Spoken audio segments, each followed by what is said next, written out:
There's a jar of loose tea on the shelf, between the pepper and the salt. I reach for it without thinking now, it's the morning's default. The lid unscrews with that soft resistance. The smell rises warm and green, and the whole day shifts a little gentler into somewhere in between.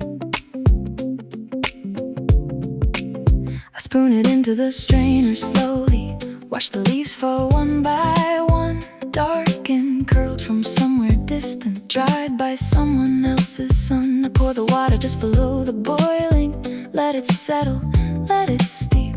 3 minutes is the perfect number, long enough for something deep to come through the leaves and into the water, to turn the pale into the gold, to fill the kitchen with that green warmth that never seems to get old. I wrap both hands around the mug and feel the heat move through the clay. The jar of loose tea on the shelf has already saved the day. The jar of loose tea, patient on the shelf, asks for nothing, gives back everything all by itself. The jar of loose tea, dark leaves, warm hands, slow steep. The morning ritual that holds me in the quiet that I keep. The leaves unfurl inside the strainer, open in the way that mornings do, from something tight and dark and sleeping into something wide and new. I think about the field they came from, the hands that picked them, dried them, packed them, sent them halfway around the world, to this kitchen where they happened to find me on an ordinary morning, looking for the gentlest start. A jar of loose tea on a Tuesday is a very generous art of living up the small connections between a field and a quiet room, between a leaf and a morning person standing in the half-light's bloom. The jar of loose tea, patient on the shelf, asks for nothing, gives back everything all by itself. The jar of loose tea, dark leaves, warm hands, slow steep. The morning ritual that holds me in the quiet that I keep. By the time I lift the strainer out, the mug is amber, warm and clear. I carry it to my usual window, the one I always bring things here, to look at and to sit beside while the street below begins its day. The jar of loose tea gave me this slow and unhurried way of entering the morning gently, not with noise or with demand, but with the patience of a leaf steeped by a quiet hand, in water just below the boiling, in a mug worn soft with use. The jar of loose tea on the shelf is all the morning needs to produce. Some people say the bag is easier, and I don't argue, they're not wrong. But there's a ritual in the loose leaf that makes the morning feel more long. In the best way, in the slow way, where each step is its own small act. The spooning and the steeping and the waiting and the warmth when you come back to the mug that's ready for you, to the window and the light. The jar of loose tea on the shelf makes everything feel right. The jar of loose tea, patient on the shelf, asks for nothing, gives back everything all by itself. The jar of loose tea, dark leaves, warm hands, slow steep. The morning ritual that holds me in the quiet that I keep. I screw the lid back on the jar, set it back between the salt and pepper, and take my mug to the window where the morning gets no better than this, just this. A jar, a leaf, a cup of gold. The jar of loose tea on the shelf is the best story I was ever told.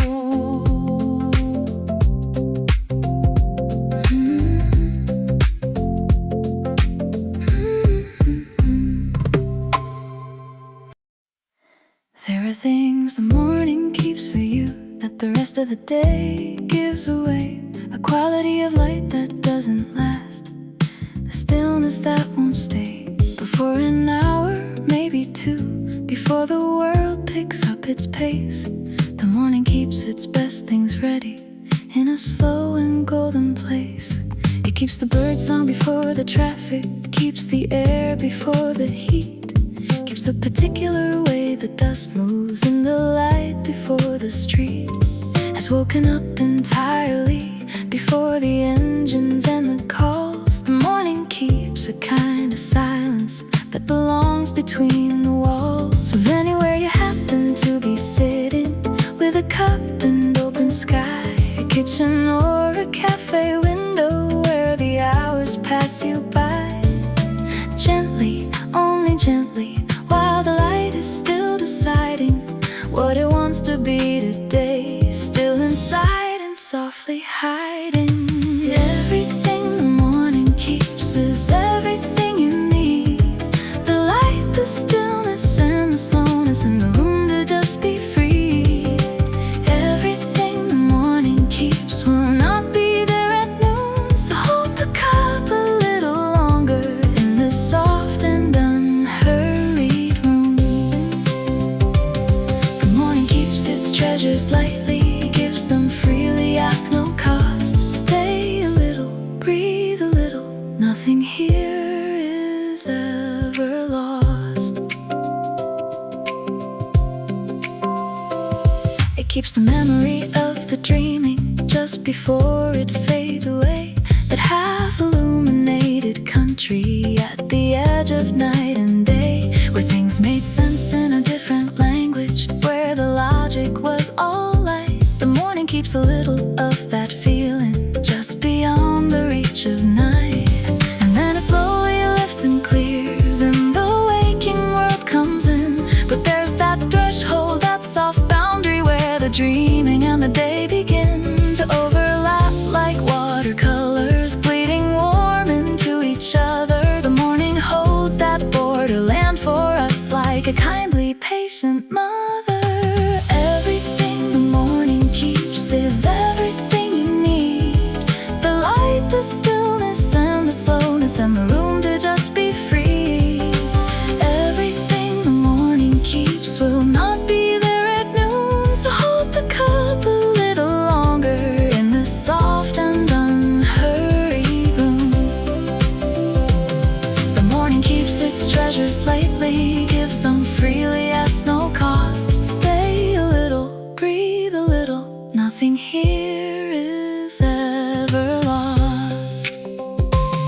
It keeps the version of yourself that hasn't yet been told, what the day requires of you, what role you're meant to hold, before the emails and the errands, before the world puts on its face. The morning keeps the you that's only you in a plain and honest place. No performance and no audience, no measuring of worth, just the self before the shaping in a quiet kind of birth into another day of living that the morning hands to you, and asks only that you notice all the small things that are true.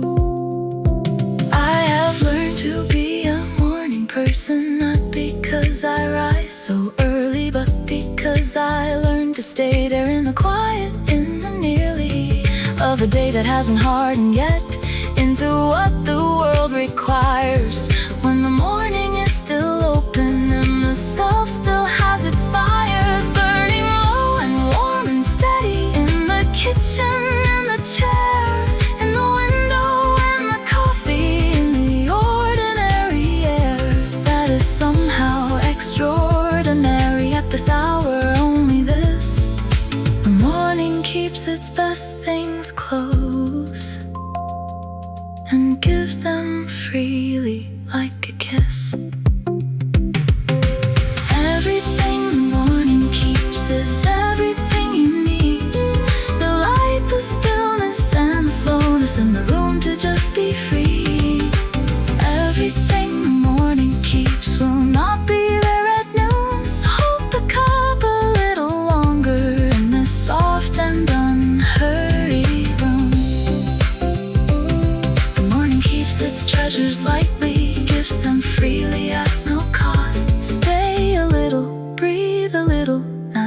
here is ever lost.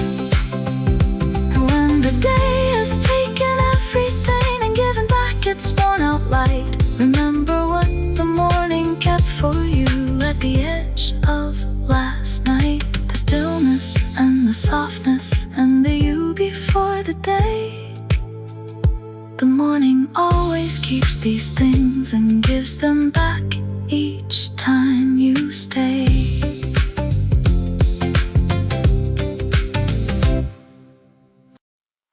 "4:30 and the light is changing, that particular slant of gold that only comes in late afternoon when the day is getting old. I pull my jacket from the hook and step into the cooling air. A late afternoon grocery run with nowhere else to care. I don't need much, just a few things, bread and something for tonight. Maybe flowers if they have them, maybe something that looks right. The street is full of people heading home, bicycle bells and briefcase sounds, the smell of someone's early dinner drifting low along the ground.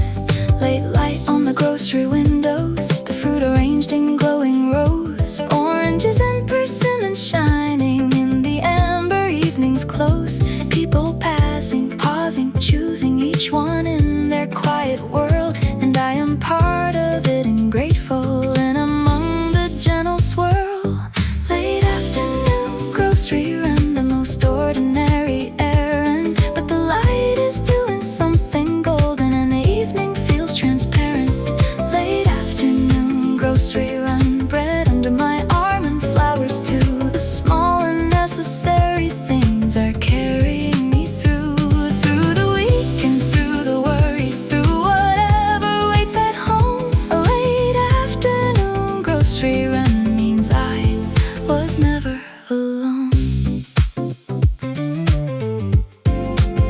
Inside the market it's a different light, but the vegetables are stacked in color, green and red and yellow, purple, every shade beside the other. I stand in the produce aisle holding something orange, something round, and breathing in the citrus morning rising from the cold and ground. I take my time along the aisles, no urgency, no Mr. Rush. I let the market be its market self, the noise, the cold, the hush of people choosing bread and butter, with trolleys turning, baskets swinging, and find that in the ordinary choosing something in me starts singing.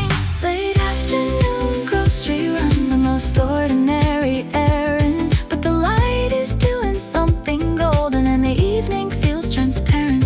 Late afternoon grocery run, bread under my arm and flowers too. The small and necessary things are carrying me through the week and through the worries, through whatever waits at home. A late afternoon grocery run means I was never alone. I find the flowers near the exit, wrapped in paper, slightly wilting, but still beautiful, still standing in their gentle worldly tilting. I choose the yellow ones, the daisy-like, and carry them into the evening. My bag against my hip, the cool air, everything quietly believing that the night will be a good one, that the table will be warm, that the flowers will open by the window, and the week will lose its form of something hard and rush and heavy into something soft and fed. A late afternoon, a grocery run, and flowers by the bed. These are the hours nobody photographs, nobody calls a highlight reel, but they are threaded through the life like the most sustaining meal. The Tuesday market run on 4:30, the flowers for no reason but the room, the bread that will be toast tomorrow, the evening settling like perfume into the apartment when you open it, into the life you're living now. Not dramatically, not momentously, but beautifully somehow.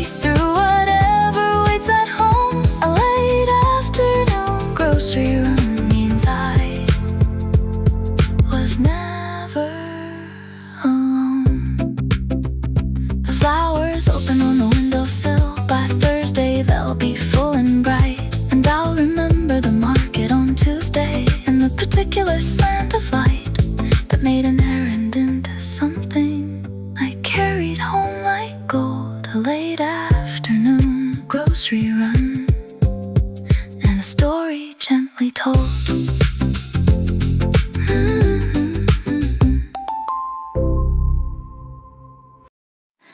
A new notebook on the table, an open spine uncracked. The first page is the bravest thing before you can go back.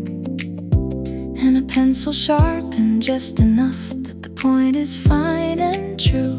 A pencil and a blank notebook in a morning starting new. I bought this one on a Tuesday from a shop that smells of paper. The cover is a dusty blue, something soft for something later. I carried it home underneath my arm, the way you carry something precious, and set it on the kitchen table where the morning light would reach it. For a week I just looked at it while I drank my morning coffee, intimidated by the blankness, by the promise and the softly waiting pages that asked nothing in and asking nothing, asked for everything. What do you have inside you? What is worth the offering? And one morning I just opened it and pressed the first page flat and wrote one ordinary sentence, and that was that. Pencil and a blank notebook, the bravest kind of start. Not because it takes great courage, but because it takes a heart willing to be imperfect, willing to begin. Pencil and a blank notebook is where the day comes in. Past the fear of the first line, past the empty and the white. A pencil and a blank notebook is the beginning of the light. There's something in the pencil specifically that the pen doesn't provide. The softness of the graphite touching the give on the inside of the page that takes it gently. The sound like a whispered word. A pencil on a paper morning is the quietest thing I've heard, and the erasable nature of it means the stakes are always low. You can't write and then make it. You can stay or you can go back over what you've written, change the word, reshape the line. A pencil is a forgiving instrument, and the morning is the same. I write about the window, I write about the cup, I write about the way the light falls. I write about waking up into a world that doesn't know me, into a self that's still unclear. But the pencil moves and something gathers, something slowly becoming here. A pencil and a blank notebook, the bravest kind of start. Not because it takes great courage, but because it takes a heart willing to be imperfect, willing to begin. Pencil and a blank notebook is where the day comes in. Past the fear of the first line, past the empty and the white. A pencil and a blank notebook is the beginning of the light. By the third page I've forgotten that the notebook was once new. The pages holding my hand, writing now the way a friend holds you, with familiarity, with patience, with no judgment of the mess. The notebook just receives it all and quietly says yes, yes to the half-formed sentences, yes to the crossed out word, yes to the morning observation that maybe seems absurd, yes to the feeling written sideways, yes to the margin note, yes to everything the pencil carries, everything I wrote. And when I close it for the morning, set it on the windowsill. The notebook holds the hours for me, patient, warm and still, until tomorrow when I open it and read back what I've been, and find myself in my own writing, in between the lines unseen.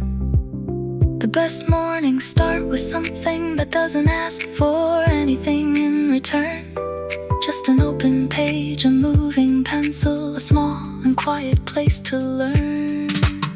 What you're thinking, what you're feeling, what the morning looks like now. The notebook holds it all without opinion, without question, without how or why or where or what it's for. It just receives and keeps it whole. A pencil and a blank notebook is a conversation with the soul. And the soul speaks slowly in the morning, in the handwriting you've always had, in the words you didn't plan on writing, in the good things and the sad, in the sentence that surprises you but being true. And you arrive at it by being waiting in the pencil, all along inside of it. Pencil and a blank notebook, the bravest kind of start.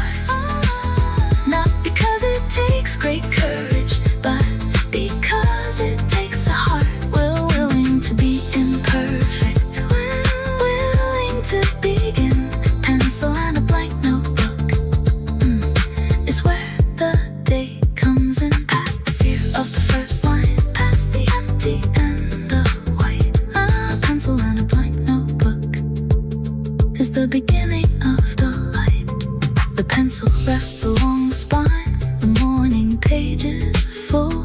The notebook holds the hours gently, patient, soft and full of everything the morning gave me, everything I found. A pencil and a blank notebook, and the day beginning to come around.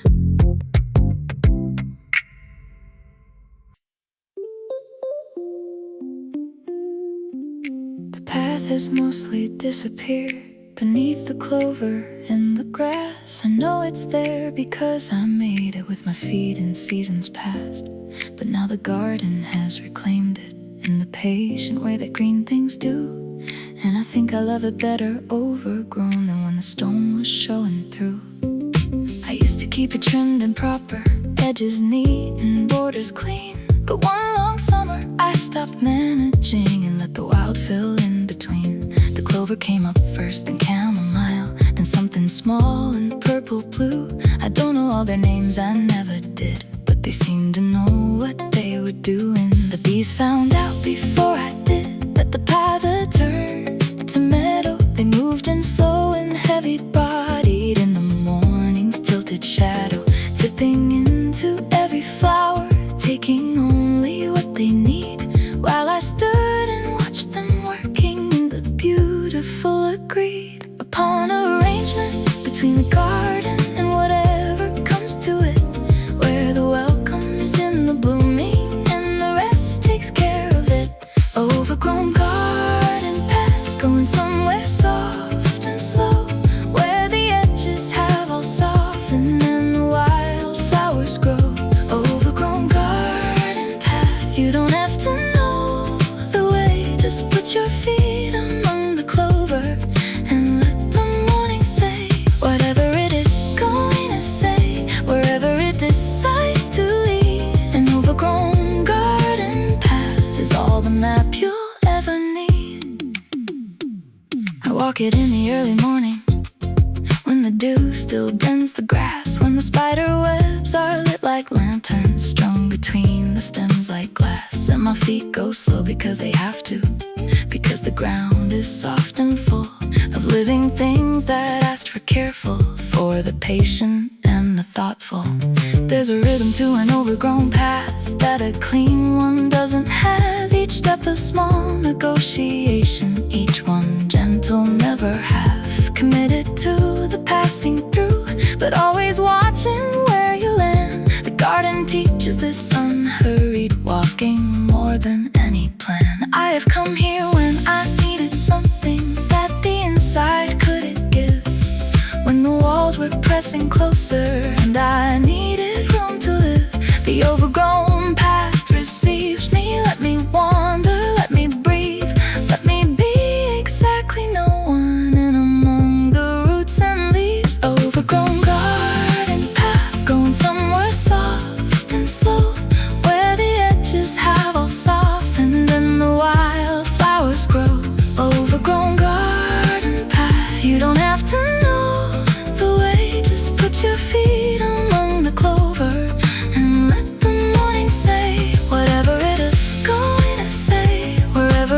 decides to lead. An overgrown garden path is all the map you'll ever need.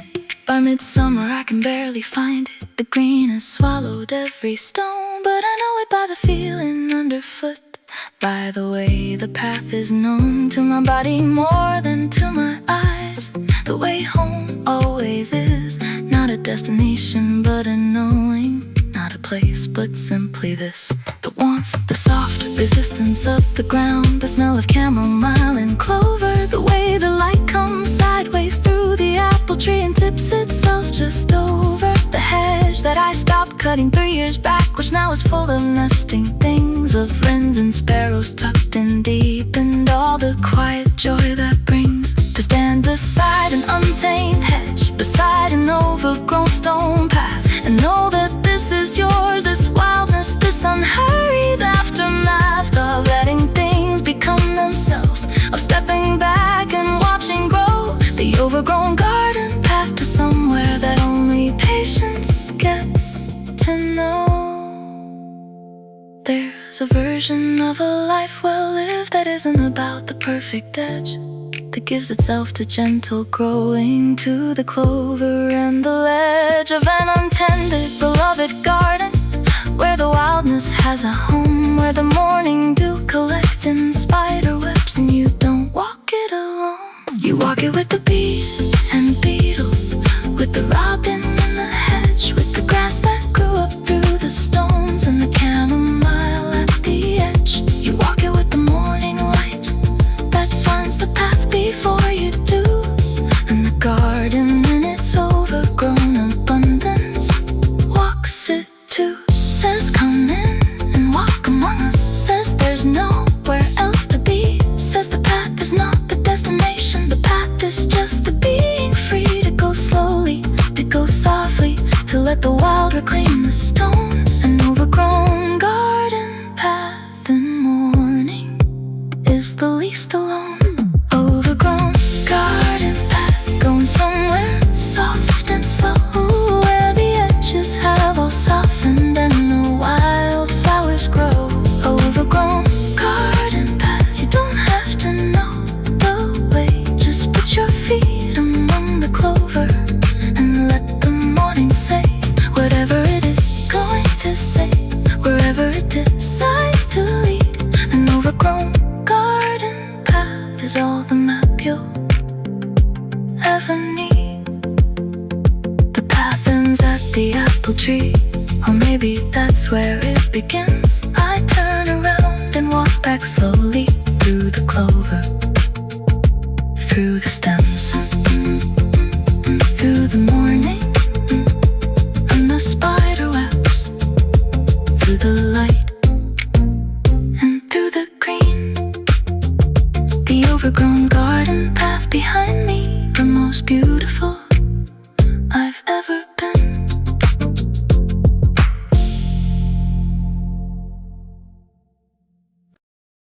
Through the wall I hear it early, the knock of something on a pan. A chair scrapes back, a cabinet closes, the quiet rhythm of a plan. Someone up before the rest of us, someone pouring, someone still. The sound of someone else's kitchen is a kind of good, it always will. I don't know what they're making over there, but the smell comes through regardless. Something toasted, something warm, and something steady, something ardent for the morning in the body and the slow beginning of the day. I lie in bed and let it reach me, let it carry me away into the thought that somewhere near me life is humming warm and true, that someone else is boiling water and beginning something new. The clatter of familiar things, a spoon, a lid, a gentle hiss, is more comforting than silence, more belonging than all this. The sound of someone else's kitchen coming soft through the wall tells me I am not the only one awake before the call. The sound of someone else's kitchen, eggs and oil and early light, is the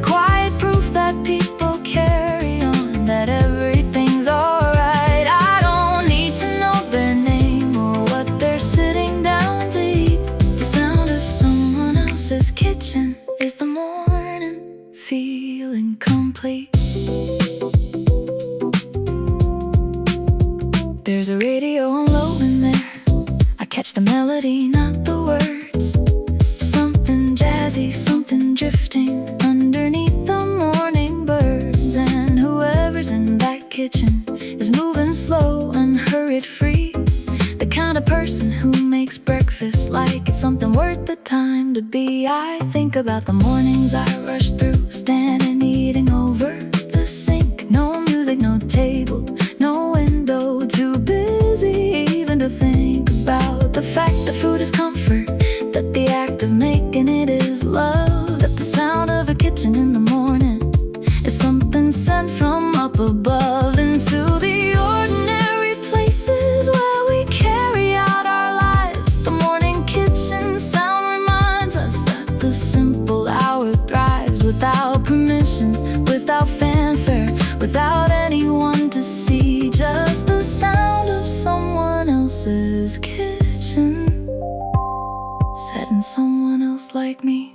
The sound of someone else's kitchen coming soft through the wall tells me I am not the only one awake before the call. The sound of someone else's kitchen, eggs and oil and early light, is the quiet proof that people carry on, that everything's alright. I don't need to know their name or what they're sitting down to eat. The sound of someone else's kitchen is the morning feeling complete. Now I'm up and in my own kitchen, making noise for someone else perhaps. Someone lying in the apartment above me, in the quiet, in the gap between the sleeping and the waking. Hearing my kettle start to sing, hearing my spoon against the saucer, hearing all my small and ordinary things.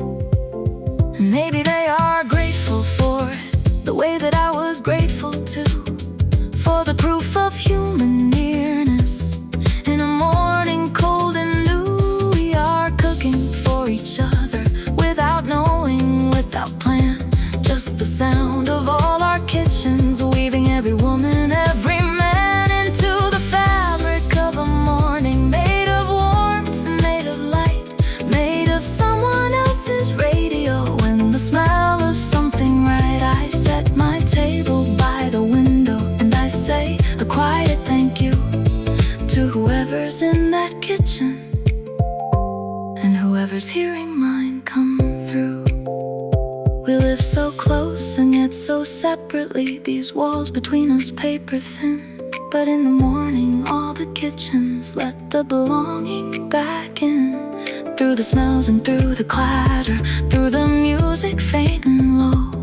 We are telling one another that the day is good to go, that the kettle's on, that bread is warming, that someone rose before the sun, not because they had to, but because the morning is the best one, the best part of the day, when nothing's broken, when the world is fresh and clean. And the sound of someone else's kitchen is the kindest thing I've seen. Heard, I mean it's something heard, but it lands just like a sight. The sound of all these morning kitchens burning warm and burning bright, against the dark, against the loneliness, against the quiet that could ache. The sound of someone else's kitchen is the sound of both of us awake. The sound of someone else's kitchen coming soft through the wall tells me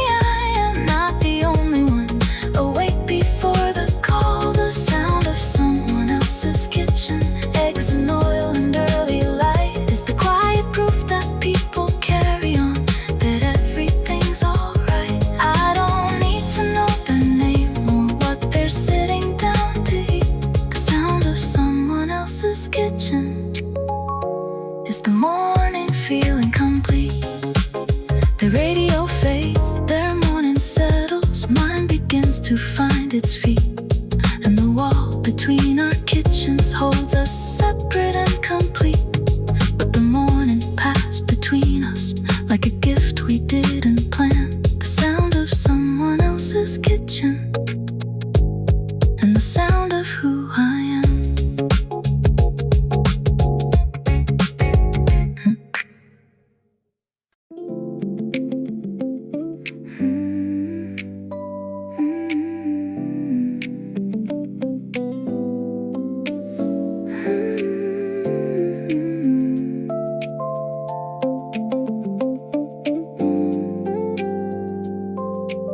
The screen door lets the morning in pieces filtered fine. The mist comes through the little squares and softens everything in line. Between the inside and the world, between the night and day, I stand here in the in-between and let it all just stay. Summer came in quietly on the day I left the door ajar. The mist rolled up from somewhere low, from somewhere close and far. It smelled like earth and recent rain, like something green and new. I stood behind the screen and breathed it like I always used to do. The mesh caught tiny drops of water along its crisscross lines and held the morning like a painting made of intersecting signs that said the world is soft today, that said there's nothing you must do. Just stand here in the mist and let it slowly filter into you. Warm mist through the screen door, carrying the morning in. The world outside is soft and breathing, and I'm letting it begin. Warm mist through the screen door, everything is close and clear. Summer doesn't need an invitation, it just arrives and stays right here. I don't need to go outside to feel the morning on my skin. The screen door holds the world at distance while it lets the good things in. A moth had pressed itself against it overnight without a sound. Wings spread flat against the mesh like something trying to be found. I opened up the door to free it, and the mist came rolling through. The whole summer morning entered, and I didn't know what to do but stand inside it, breathing deeply. Let the warm damp fill the hall. The green smell of the yard came with it, grass and soil and morning's call. I thought about all the mornings I spent rushing past this door, too hurried for the in-between space, too busy to want more. Warm mist through the screen door, carrying the morning in. The world outside is soft and breathing, and I'm letting it begin. Warm mist through the screen door, everything is close and clear. Summer doesn't need an invitation, it just arrives and stays right here. I don't need to go outside to feel the morning on my skin. The screen door holds the world at distance while it lets the good things in. There's something about a screen door morning that a window doesn't give. The air comes through with more intention, like it knows just where to live. Right here in the in-between space of inside and outside both, where the world is close but not upon you, where the morning takes its oath. To be gentle, to be patient, to arrive without a sound, to filter through the quiet mesh and lay itself along the ground, across my bare feet, up my ankles, through the cotton of my sleeve. A screen door morning gives you summer. All you have to do is breathe. Half in, half out. The screen door morning is the perfect kind of place where you're still protected by the threshold, but the world can touch your face. Let the mist come, let it find you in your quiet, in your still. The screen door holds just enough distance while it lets the morning fill every corner of the hallway, every space between the thought. This is what the slow mornings offer. This is what the season brought. A door that filters and permits, that keeps and yet lets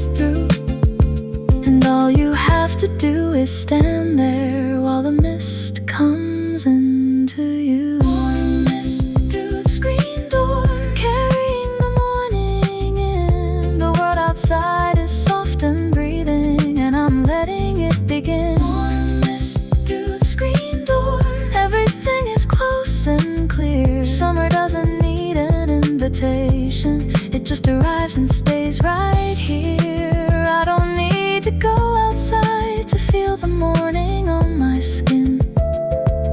The screen door holds the world at distance while it lets the good things in.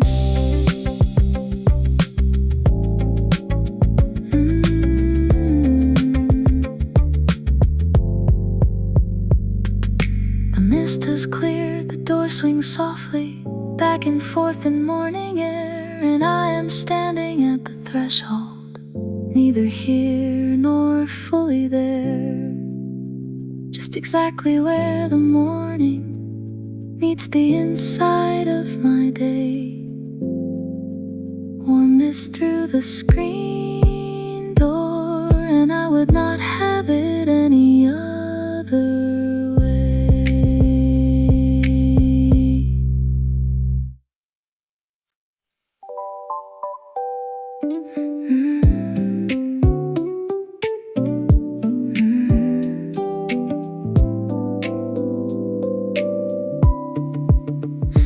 Nothing fancy, just a paper plate, and the best thing I could find, a croissant from the bakery downstairs, the kind that's hard to leave behind.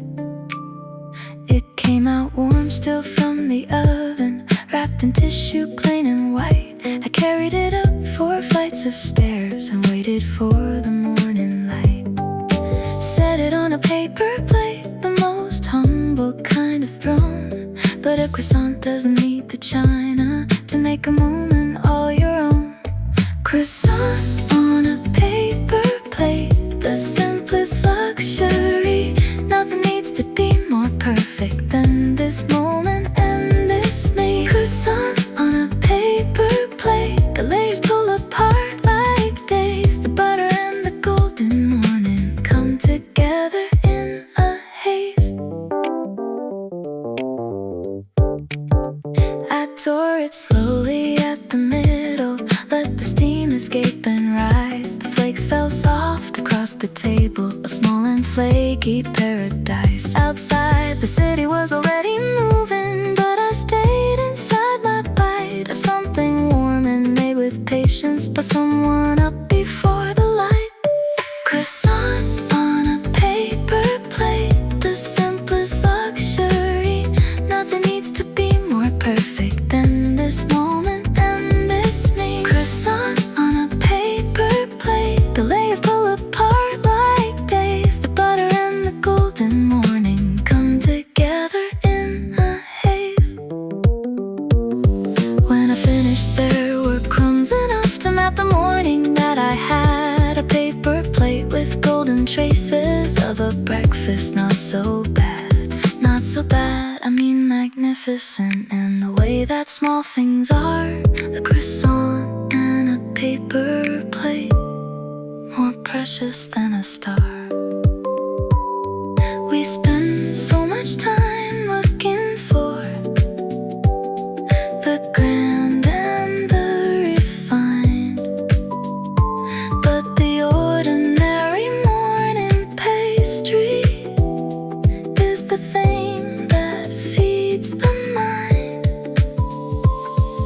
The hands that made it rose at 4 and folded butter into dough, and all that care arrived at my table.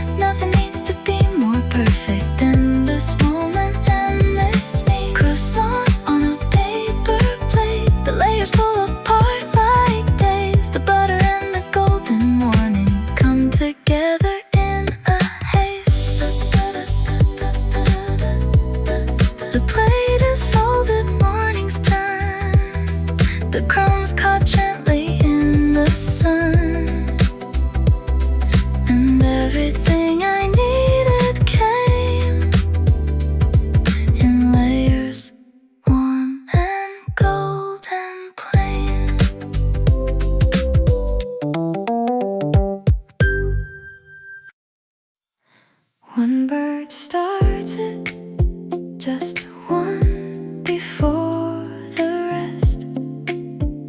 A single note into the dark, like a question, like a test of whether morning's ready, of whether light will come. One small voice before the chorus, one before the song. I heard it at 5:40,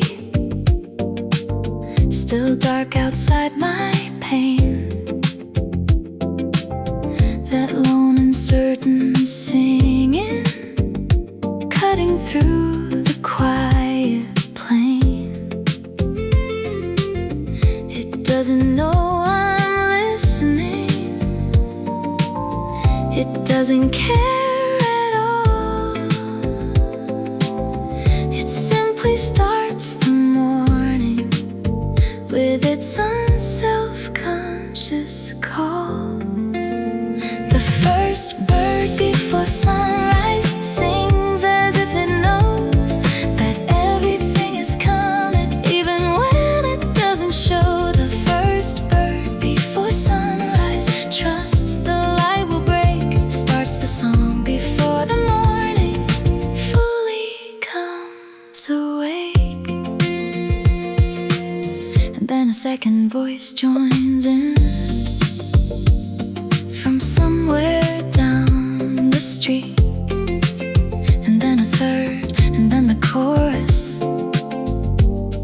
and the night admits defeat. But it was that first one I remember, the one who went alone before the proof had come in into the dark unknown. The first bird before sunrise sings as if it knows that everything is coming, even when it doesn't show. The first bird before sunrise trusts the light will break, starts the song before the morning fully comes away. I lay still and let it reach me in that half asleep and warm. The one who goes before the others has a very quiet form of courage, not the kind with banners, not the kind that fills a room. Just a small song in the darkness, just a note against the gloom. Be the first bird if you can, sing before the light arrives. Don't wait until the proof is given, trust what lives inside. The dark is not the end of singing, it's just where the song begins. And the one who starts before the sunrise is the one who always wins. Not the prizes or the glory, but the moment pure and whole. The first note in the quiet morning, sung from somewhere in the soul. The first bird before sunrise sings as if it knows that everything is coming, even when it doesn't show. The first bird before sunrise trusts the light will break, starts the song before the morning fully comes away. One bird, one note, one dark sky, one small voice that asks not why, just opens up and lets it fly before the sun has opened its eyes.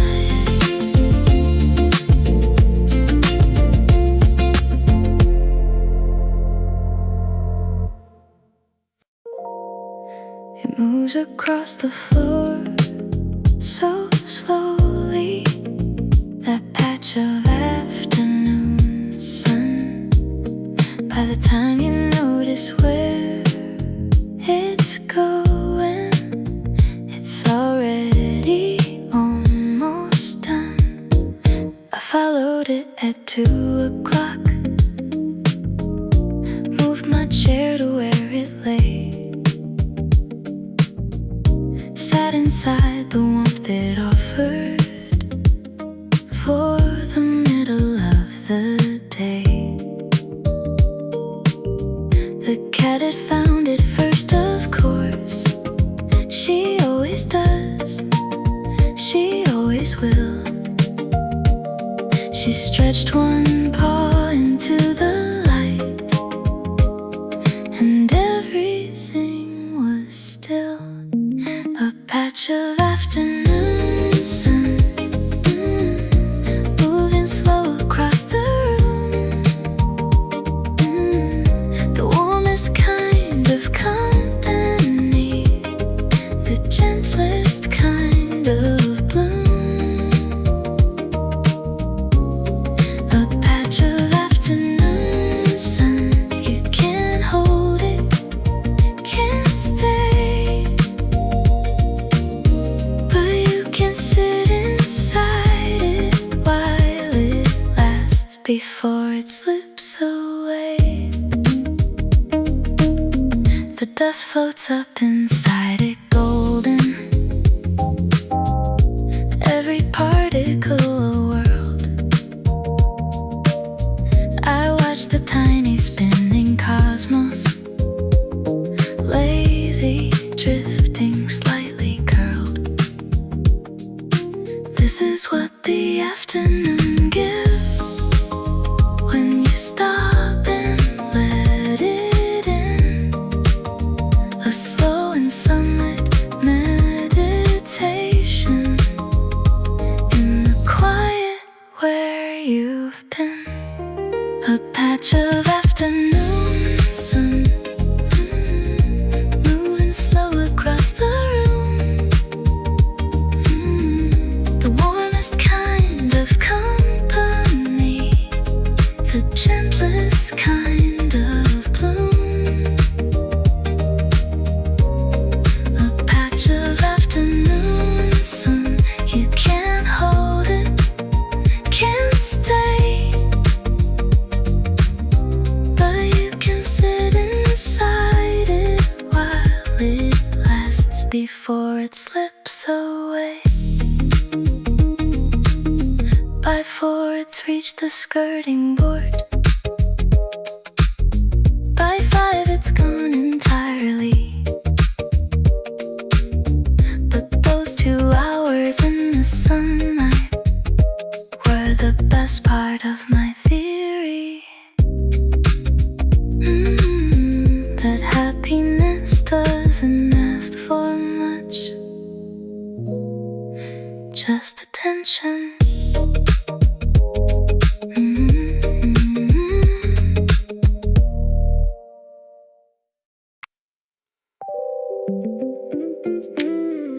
A glass of water by the bed, still as I held breath.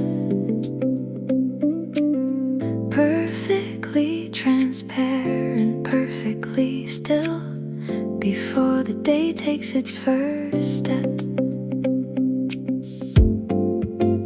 I reach for it before I'm fully awakened. The coolness travels slow down through the morning fog inside me and tells me where to go, which is nowhere, not yet anyway. Just here with this small glass, still water in the early light before the quiet passes.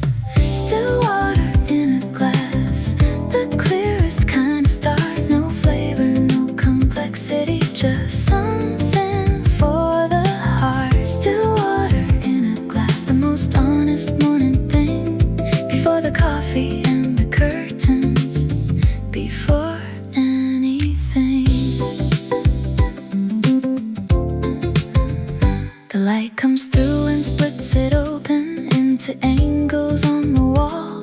A little prism of the morning painted light across the hall. I hold the glass up to the window, watch the water catch and bend. Every plain thing has its beauty if you hold it right and tend. Still water in a glass, the clearest kind of start. No flavor, no complexity,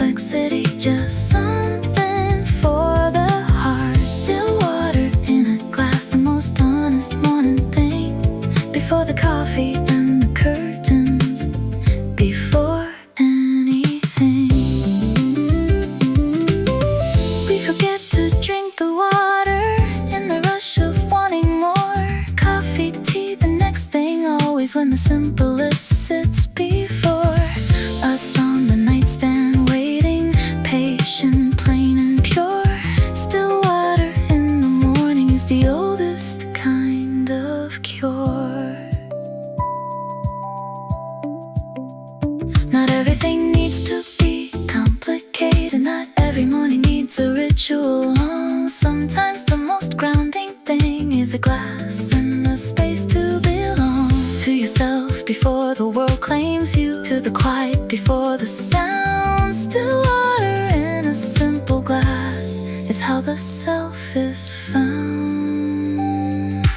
Still water in a glass, the clearest kind of start. No flavor, no complexity, just something for the heart. Still water in a glass, the most honest morning thing. Before the coffee and the curtains, before anything. Set it down and empty clean, the clearest start you've ever seen. Still water, still morning, still me. Before the day decides to be.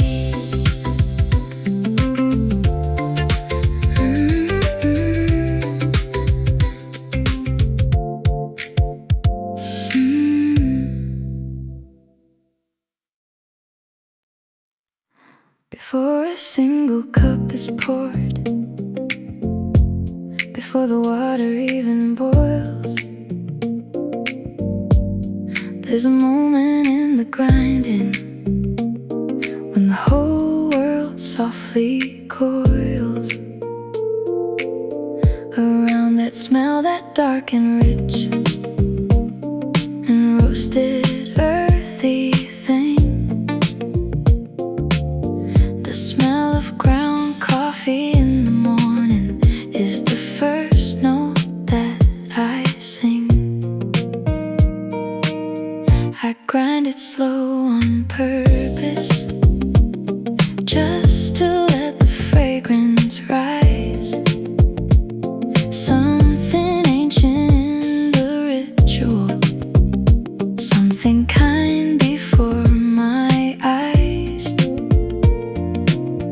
The kitchen fills with something brown and warm and almost sweet.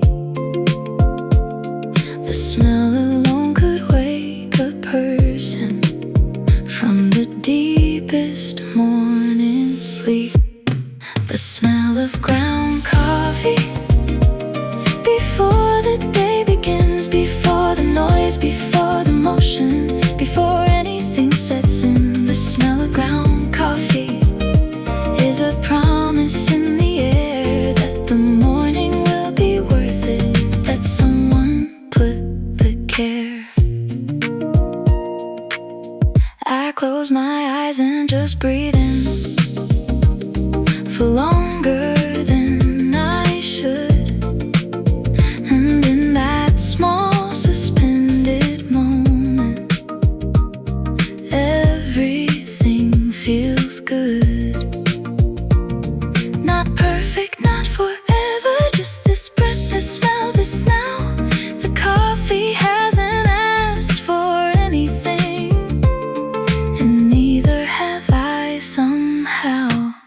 The smell of ground coffee before the day begins, before the noise, before the motion, before anything sets in. The smell of ground coffee is a promise in the air that the morning will be worth it, that someone put the care. There are mornings I remember by the smell before the cup. A winter in a rented room when the scent was all that held me up, and a summer window wide open, grinding into ocean air. The smell of coffee carries everything. Every morning I was there. Memory lives in the nose, they say, before the mind can catch it. And the smell of freshly ground coffee is the morning before I attach it to the worries and the wondering of what the day might bring. Just the smell, just the moment, just this one unhurried thing. the smell of ground coffee. Before the day begins, before the noise, before the motion, before anything sets in, the smell of ground coffee is a promise in the air that the morning will be worth it, that someone put the care. The water starts to boil now, and the cup is waiting there. But first this breath, this dark and roasted morning rising through the air.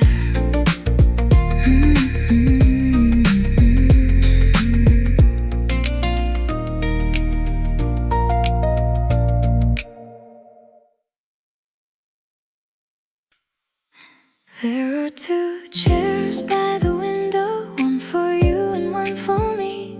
We don't always fill them both, but both of them are free.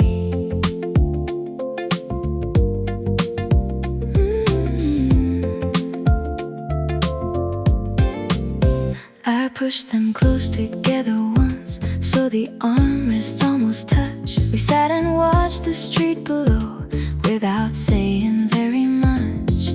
Your coffee and my tea side by side, steam rising, meeting in the air. Two separate things becoming one, the way that morning shared.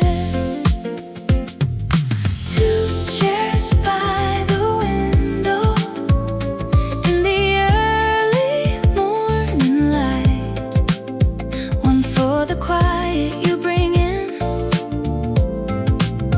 one for the quiet I hold tight. Two chairs by the window say everything we need, that side by side is enough, that together we are free. Some mornings just one chair is taken and the other holds my coat, and I look at it and feel the outline of something like a note that says the ordinary mornings shared without a reason why are the ones that leave the deepest mark when the ordinary days go by. Two chairs by the window in the early morning light, one for the quiet you bring in, one for the quiet I hold tight. Two chairs by the window say everything we need, that side by side is enough, that together we are free. I rearrange the room sometimes, but always put them back this way. Two chairs angled to the window for the light of any day, because a room that holds the space for two to sit and just be still is a room that knows the secret of what mornings can fulfill. You don't have to say a word for your presence to mean everything, just the weight of you beside me in the chair the morning brings. Let the street go on below us, let the light do what it does. Two chairs by the window is the warmest thing there was. Two chairs by the window in the early morning light, one for the quiet you bring in, one for the quiet I hold tight. Two chairs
kisses low, a steady warmth along the wall. I've pulled my chair up close to it before the winter mornings call. The book has been beside me all week, the same dog-eared page I left. I smooth it flat and start again from a place that time has blessed. The radiator ticks and hisses its familiar metal song. The heat comes up against my ankles and helps me read along. Reading by the radiator, where the warmth comes from the wall. Lost inside a borrowed story, far away from any call. Reading by the radiator is a life I chose today. When the cold pressed at the window, I just turned the other way.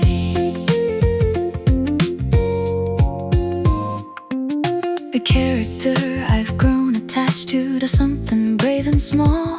I close my eyes and let it settle like the heat along the hall.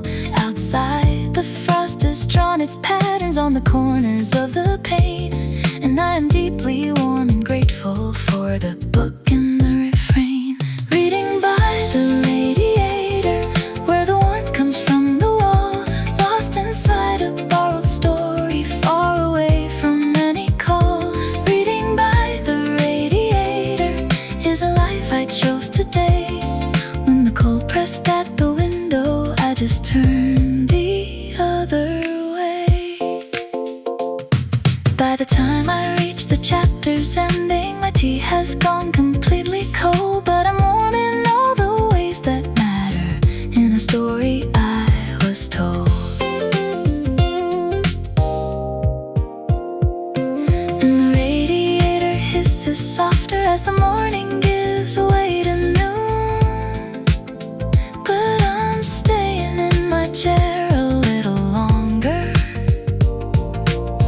wrapped in someone else's room. A book and heat and winter light are all a person really needs to feel that they belong somewhere among the warmth that reading feeds. Every page a room to sit in, every chapter somewhere new. The radiator does its humming and I disappear into something larger than this morning. Something quiet, something wide. Reading by the radiator, warm and lost and satisfied. Reading by the radiator, where the warmth comes from the wall. Lost inside a borrowed story, far away from any call. Reading by the radiator is a life I chose today. When the cold pressed at the window, I just turned the other way. The hissing slows, the chapter ends. The morning folds into itself, and I close the book so gently and set it back upon the shelf.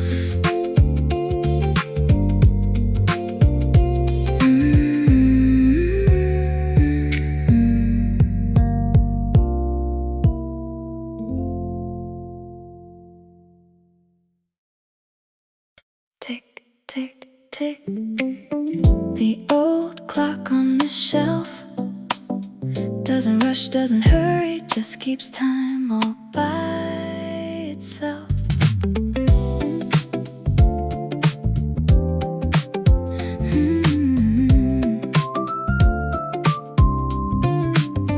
It belonged to someone older who I only knew through stories. A clock of dark and polished wood that holds a house's glories. The face is slightly yellowed now, the hand's a little slow to turn, but it keeps its patient counting in the way that old things learn.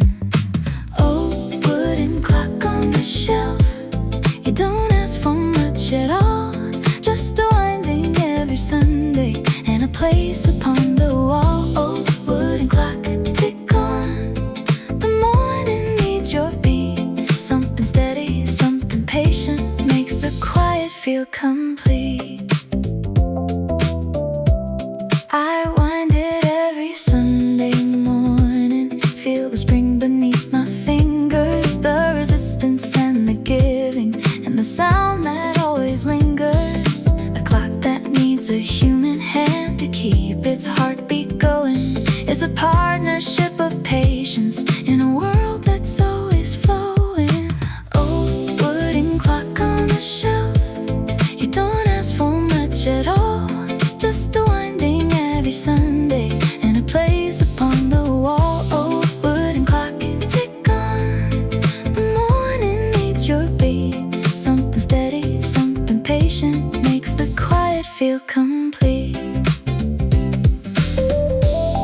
restless nights and slow and lazy mornings that mark the hours of good news and the hours of hard warnings. It never sped up for the joyful parts or slowed for when things hurt.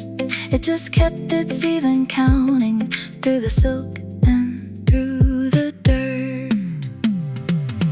We forget that time is not the enemy when it moves at a human pace, when it's marked by something handmade in a warm and familiar place.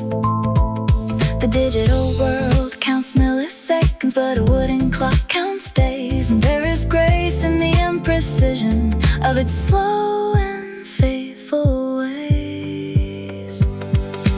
Old wooden clock on the shelf, you don't ask for much at all, just a winding every Sunday and a place upon the wall. Old wooden clock, tick on, the morning needs your beat. Something steady, something patient makes the quiet feel complete. Tick, tick, tick, the morning moves in time. The old clock counts its quiet beats, and all of them are mine.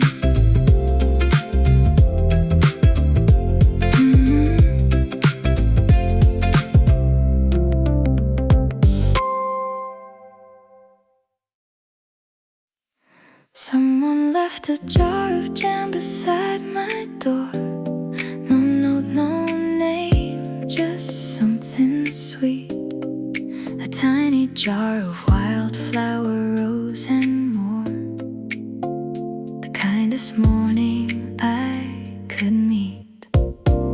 I turned it in the morning light, the label handwritten, small and kind. A little heart beside the date, a softness someone left behind. I spread it thick on buttered toast. The taste was something like a field, all clover, honey, something wild. The summer somebody held. Tiny jar of wildflower jam, left without a word or name. The sweetest things don't need explaining, they just quietly remain. Tiny jar of wildflower jam on a morning cold and gray, made me feel like someone saw me in the most unassuming way. I ate my toast beside the window, watched the street below begin, wondered who I thought to leave it, what quiet love was tucked within. You don't have to make grand gestures to remind someone they're known. A tiny jar left on a doorstep says you are not alone. Tiny jar of wildflower jam, left without a word or name. The sweetest things don't need explaining, they just quietly remain. Tiny jar of wildflower jam on a morning cold and gray, made me feel like someone saw me in the most unassuming way. By the time I scraped the last spoon, the jar was clean and bright as glass. I set it on the windowsill, a reminder as the hours pass that people carry quiet kindness in the pockets of their days, and sometimes leave a little sweetness in the most unexpected ways. Love doesn't always call ahead or announce itself with noise.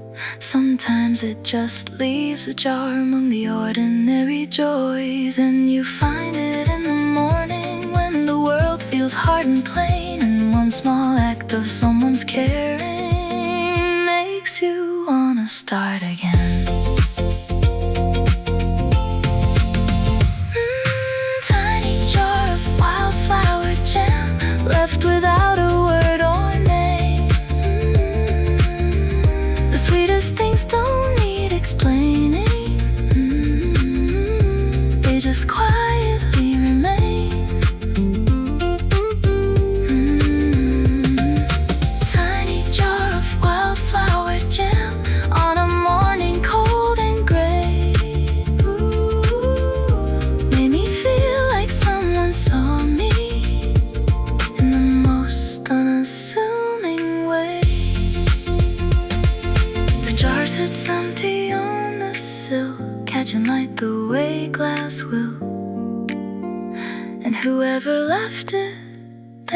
you still. For the sweetest morning, warm and filled.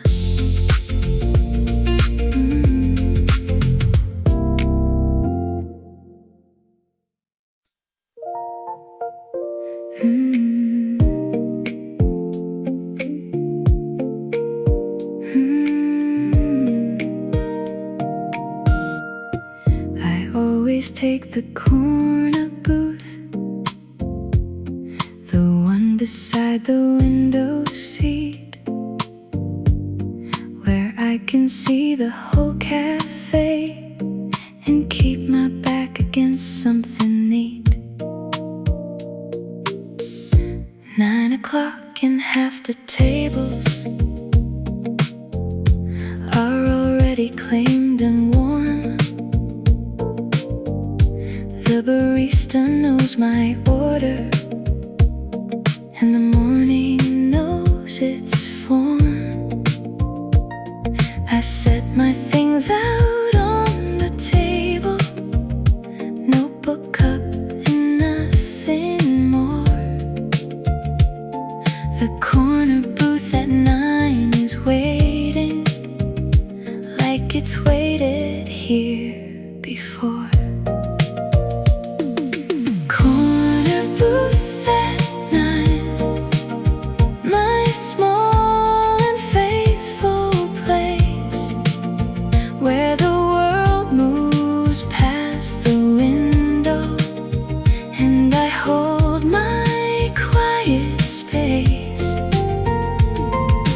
Corner booth at 9, I've come to know it well. Every scratch upon the table has its own small story to tell. A couple shares a pastry near me, laughing over something small. The student types with great intensity and doesn't look up at all. The door swings open, cold air enters, someone shakes rain from their coat.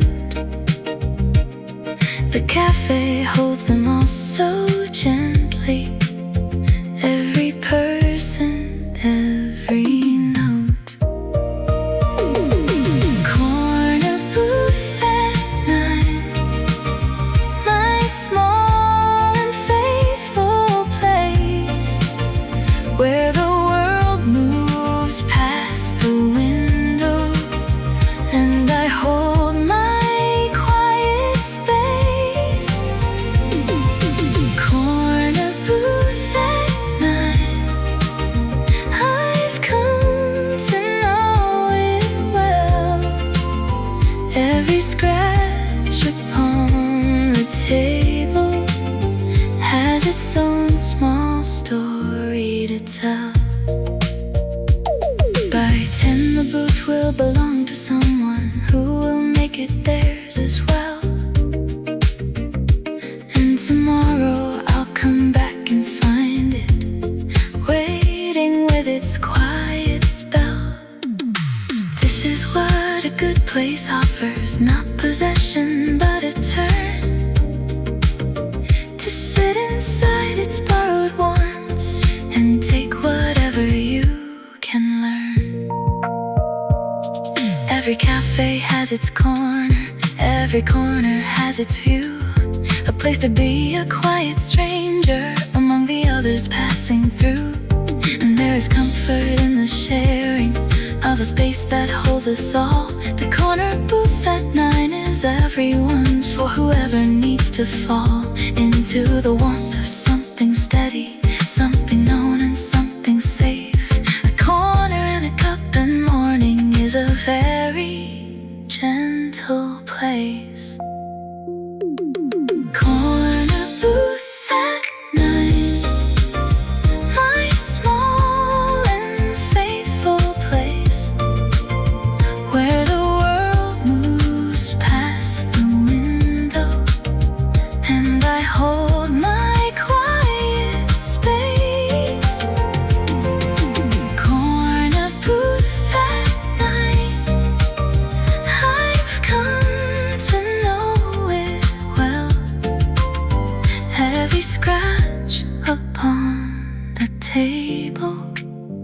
has its own small story to tell. The booth stays warm when I have gone. The next one comes and carries on. Corner booth at 9, always mine, for just a little morning time.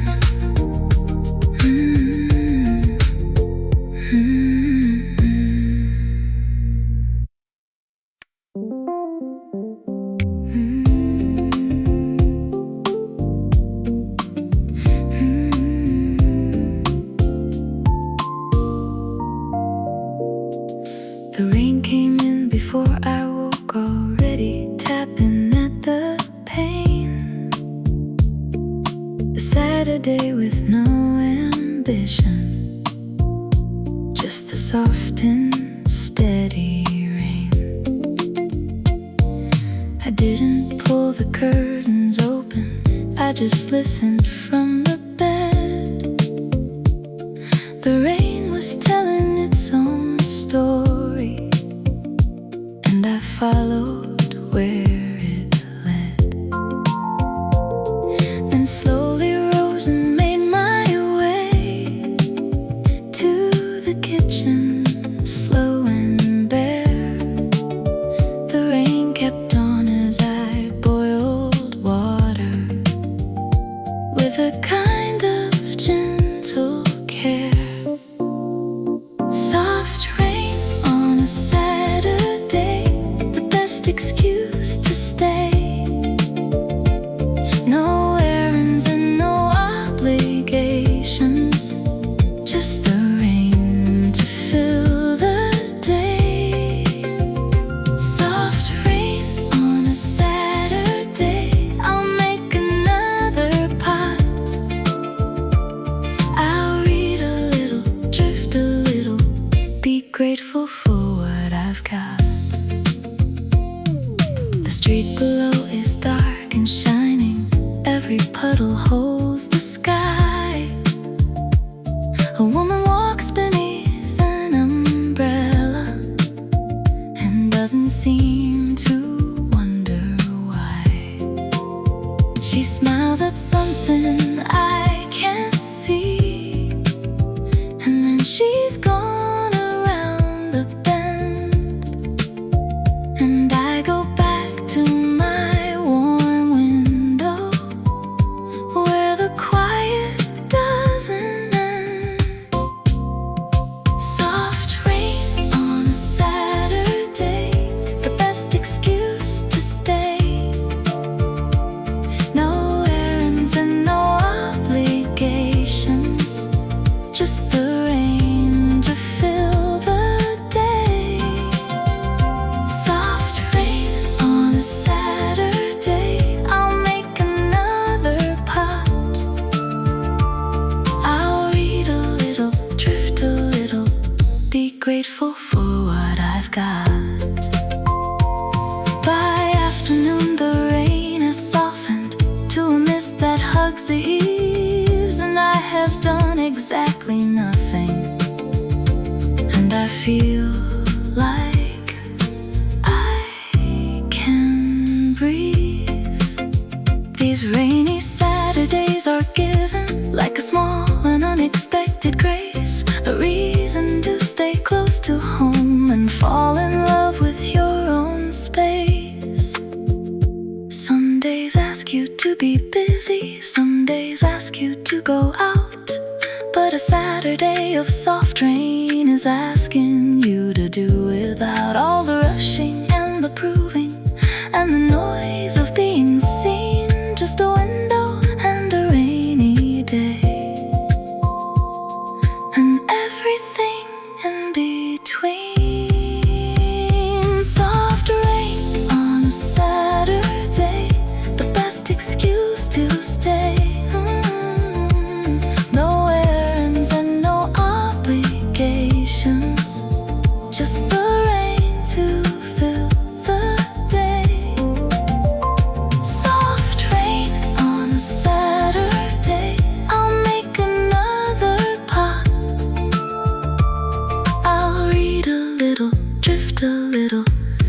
grateful for what I've got.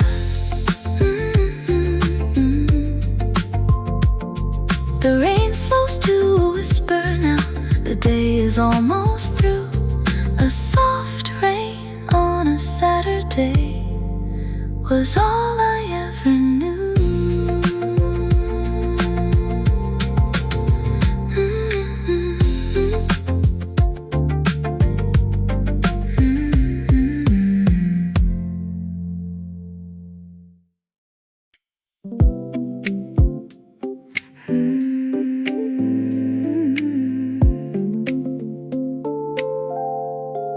The tile is cool against my feet, a small and grounding thing. Before the coffee's even poured, before the morning's anything, I pad across the kitchen floor. The tile's cold and smooth and real. No socks, no shoes, just morning skin against the only floor I feel. There's something in the contact, something honest, something true. Your feet know where you are right now in ways your mind can't always do. Barefoot on the kitchen tile, this is where the day begins. Not in plans or clocks or calendars, but here where quiet wins. Barefoot on the kitchen tile, the cold, the smooth, the still. This is all the grounding that I need. This is all the morning will. I stand and wait beside the kettle, shifting weight from heel to toe. A little dance nobody watches in the morning's early glow. The tile has its patterns faded white with gray and cream and blue. My feet have memorized the surface the way they always seem to do. Barefoot on the kitchen tile, this is where the day begins. Not in plans or clocks or calendars, but here where quiet wins. Barefoot on the kitchen tile, the cold, the smooth, the still. This is all the grounding that I need. This is all the morning will. By the time the kettle's finished, my feet have warmed the floor a little, and I've solved exactly nothing and unraveled every riddle. This small domestic ritual of standing with no shoes at all is how I know that I am here before the busy voices call. There are ways to find the earth again when everything feels far away. Put your bare feet on the cold floor at the start of any day. Let the tile tell you where you are. Let the cold remind you here. You are standing in a kitchen and the morning is right here. Barefoot on the kitchen tile, this is where the day begins. Not in plans or clocks or calendars, but here where quiet wins. Barefoot on the kitchen tile, the cold, the smooth, the still. This is all the grounding that I need. This is all the morning will. Cold tile, warm cup, soft light, barefoot at the start of right. This is how I come to be. Just my feet and the floor and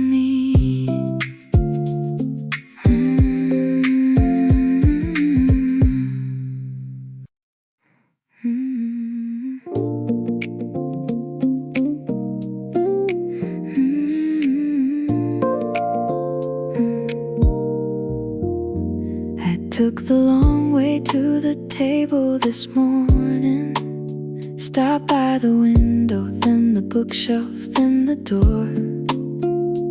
Nothing urgent, nothing calling, just the slow way like before.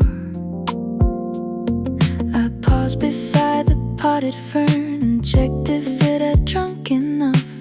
I touched the soil with one finger, the way you touch the things you love, then drifted to the kitchen slowly, filled the kettle, watched it fill, carried everything to the table, through the house that held so still. The long way to the table is the only way I know, through the rooms that hold my mornings, where the ordinary glows. The long way to the table takes the time it needs to take, every small detour a blessing, every pause a gift away. I noticed that the hallway mirror had caught the morning in its frame, a golden rectangle of window that every morning looks the same and somehow never gets old. This trick of light and glass, I stood and let the beauty land before I let it pass. The long way to the table is the only way I know, through the rooms that hold my mornings, where the ordinary glows. The long way to the table takes the time it needs to take, every small detour a blessing, every pause a gift away.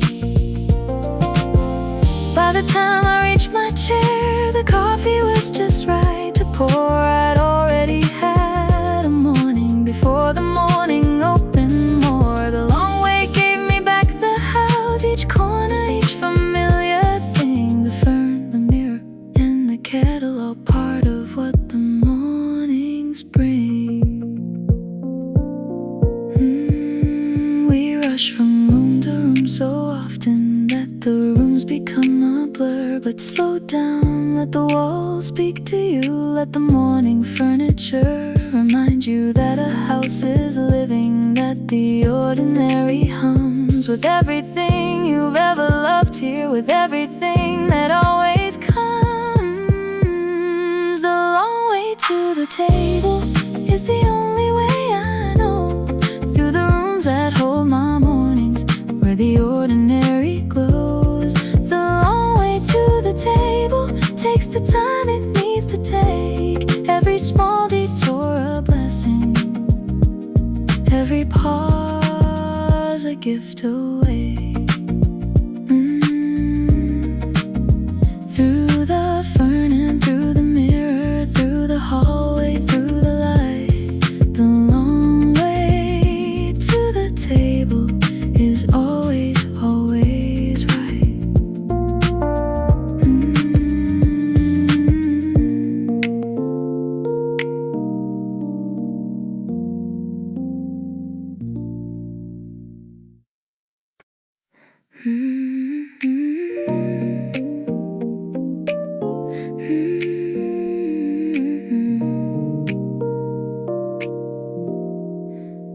There's a pale green tablecloth that's been here longer than I know.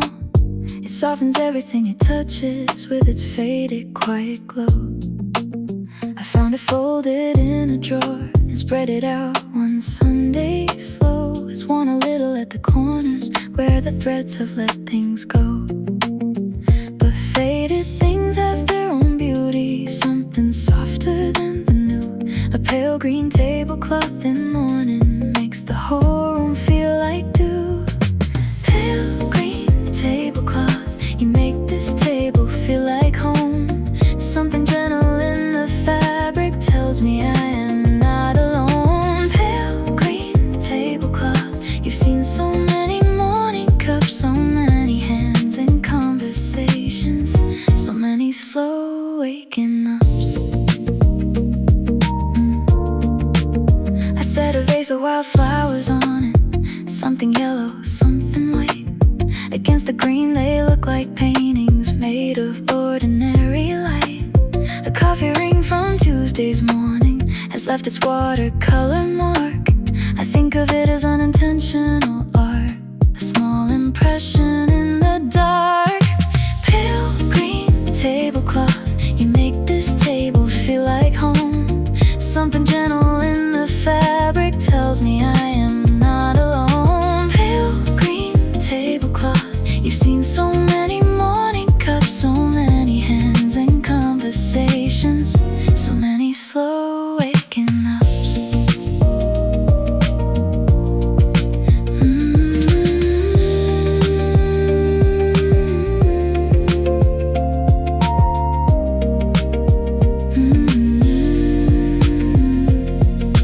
Old things carry something in them, the weight of all the days they've held.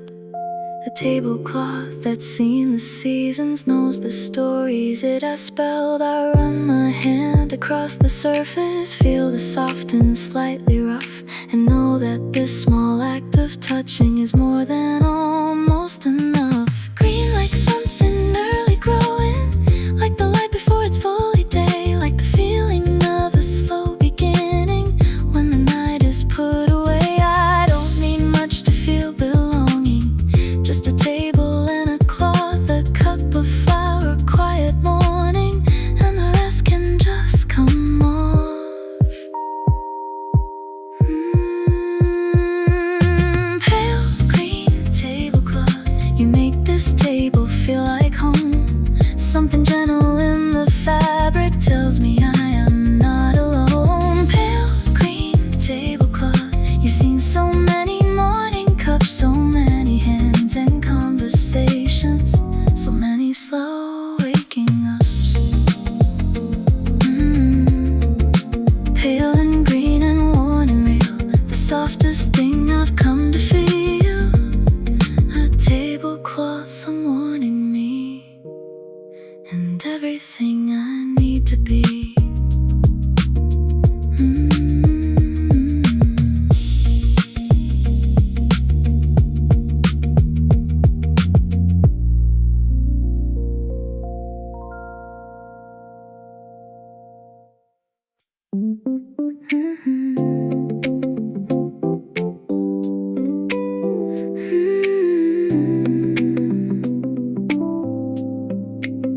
I stir so slow, the ripples barely form a little circle, then it's still. The spoon goes round and round and round. The morning takes whatever it will. There's no reason to stir fast, the coffee doesn't know the time. I let the spoon go lazy circle, something easy, something fine. It taps the rim without intention, a small and accidental song. I've been sitting here for half an hour and nothing has gone wrong. The unhurried spoon in a slow and quiet cup. No need to finish anything, no need to hurry up. The unhurried spoon knows something that we don't. The best things come to those who circle gently and who won't. I notice how the light moves sideways across the table while I sit. The spoon catches it for just a moment, a tiny silver flash of it. My thoughts go round the same slow circles, old worries small and warm. But the spoon keeps turning, keeps reminding that the morning isn't torn. The unhurried spoon in a slow and quiet cup. No need to finish anything, no need to hurry up. The unhurried spoon knows something that we don't. The best things come to those who circle gently and who won't. I lift the spoon and watch it dripping, one slow drop, then two, then three. Each one a tiny world that's falling back into the cup and free. And I'm the spoon, and I'm the coffee, and I'm the morning light as well. And this small unhurried circling is the only thing I need to tell. You don't have to have it figured out, You don't have to know the way. Sometimes all you need is circling softly through an easy day. The spoon doesn't ask for answers, just a cup in someone's hand. And I think that's the most honest thing I've ever come to understand. The unhurried spoon in a slow and quiet cup.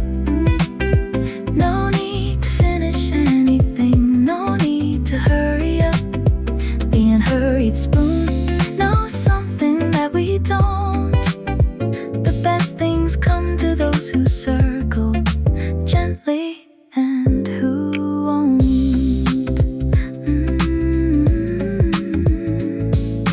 Round and round and round it goes. Where it stops nobody knows. Just the spoon, just the cup, just the morning waking up.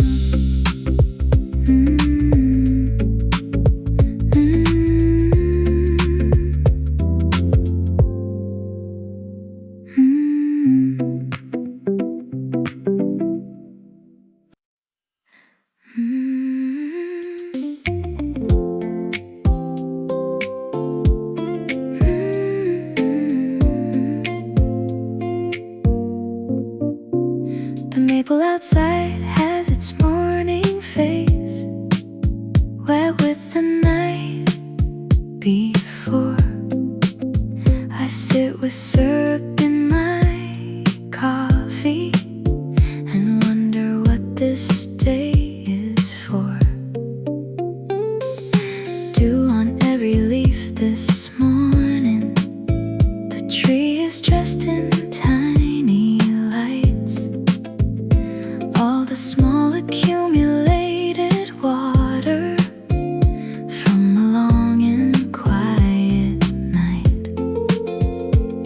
I poured a little maple in, just a drop to change the tone. The sweet and the bitter meeting slowly, and I am glad to be alone.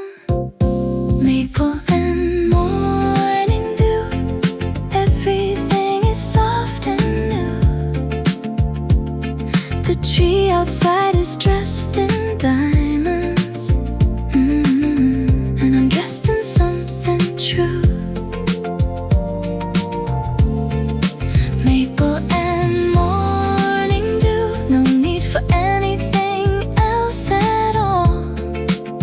Just the sweetness of the slow hours before the world begins to call. A breeze moves through the maple branches. The dew falls off like punctuation. At the end of night's long sentence comes the morning's fresh narration. I stir my cup and watch the swirling amber in a ceramic sea. The maple gives its sweetness freely, and that feels like grace to me. Maple and morning dew, everything is soft and new. The tree outside is dressed in diamonds, and I'm dressed in something true. Maple and morning dew, no need for anything else at all. Just the sweetness of the slow hours before the world begins to call. By the time the dew is dried up and the maple stands unadorned, the morning will have given everything, and I'll carry what I've stored. These small and shining mornings, full of sweetness, full of dew, are the ones that hold us steady in all the things we're going through. Sweet things ask so little of us, just to notice, just to taste. A drop of maple in the morning, nothing given here to waste. The dew will go, the day will harden, but the memory of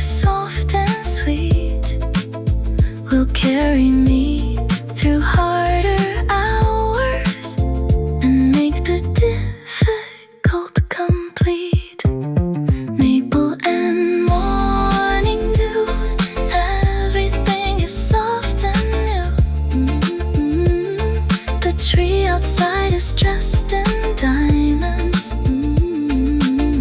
I'm dressed in something true. Maple and morning dew, no need for anything else at all. Just the sweetness of the slow hours before the world begins to call. The maple stands, the dew moves on, the cup is warm, the morning long, and sweetness was the only song.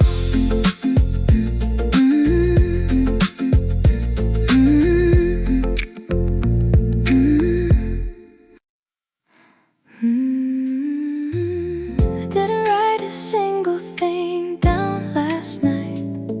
No list, no plan, no goal. Just a morning wide and open, and a quiet, unhurried soul. No alarm went off this morning. I woke up on my own. The light came in politely, like a guest who calls the tone. I made my coffee without thinking, muscle memory slow and true, and sat down with no intention other than to see what mornings do. Morning without an agenda, no place I have to be. Just the light and just the coffee, and the simplest version of me. Morning without an agenda is the rarest kind of day. I'll hold it like a secret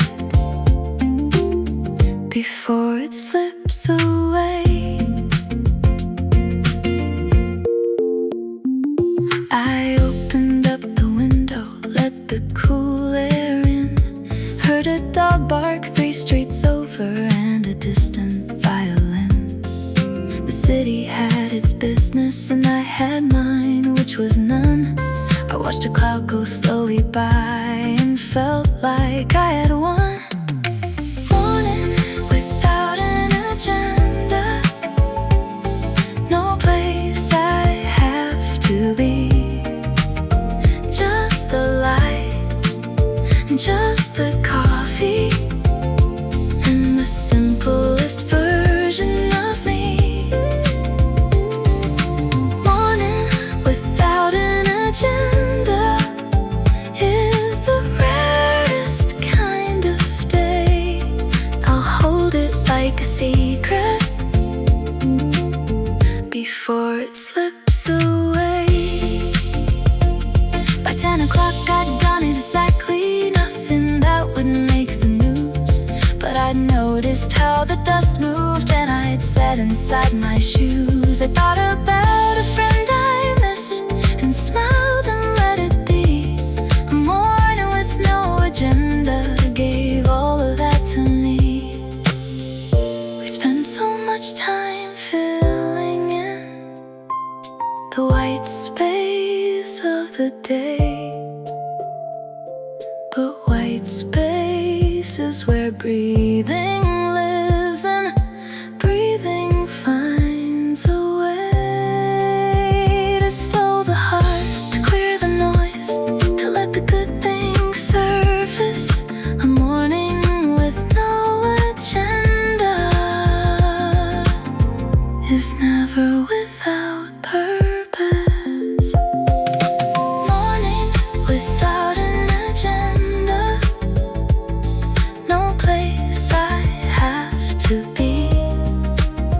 Just the light and just the coffee, and the simplest version of me. Morning without an agenda is the rarest kind of day. I'll hold it like a secret before it slips away.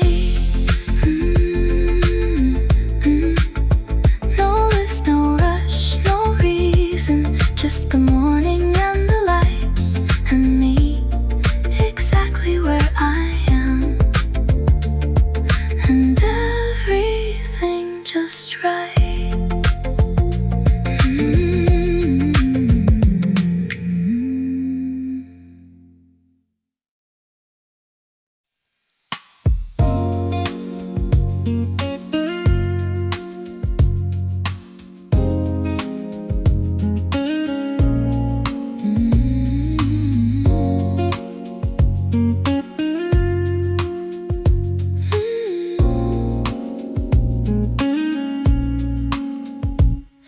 The glass fogs over from my breath, a ghost of where I've been. I press my palm against the pane and feel the morning lean. The cafe fills with quiet people, each one wrapped in their own world. A woman reads and turns her pages, a man has got his scarf unfurled. I ordered something warm and simple. It sits and steams beside my hand. The fog outside erases edges, and I think I understand. Foggy glass afternoon, everything is soft today. Nothing sharp or hard or hurry, all the edges worn away. Foggy glass afternoon,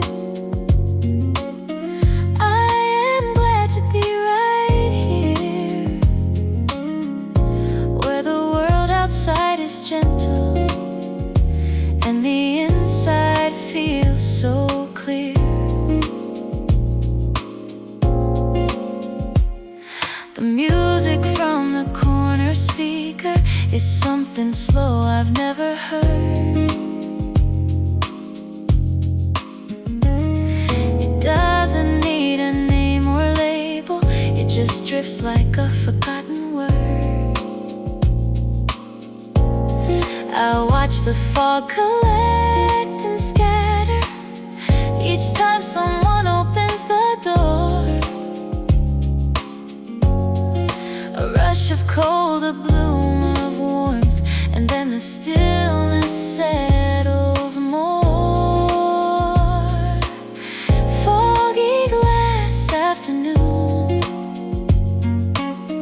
everything is soft today.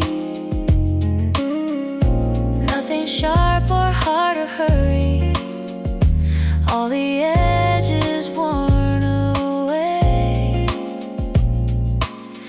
Foggy glass afternoon, I am glad to be right here,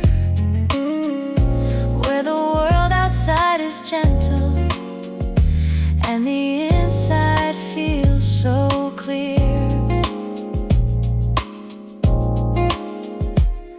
I write a word and then erase it. Some things don't need to be said. I look around at all the faces, each one somewhere in their head. This quiet room, this fogged up window, this hour that belongs to no one. I'll hold it gently till it passes and let the afternoon be done. Fog is just the sky, come closer to see what we are doing here. Maybe it is checking on us, making sure that we're okay, my dear. And I really am now, sitting in this borrowed light.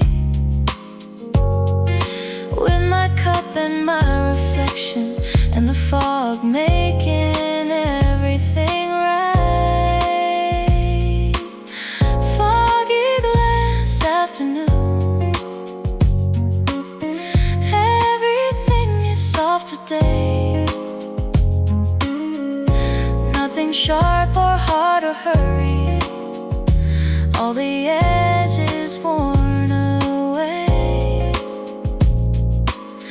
Foggy glass afternoon, I am glad to be right here, where the world outside is gentle and the inside feels so clear.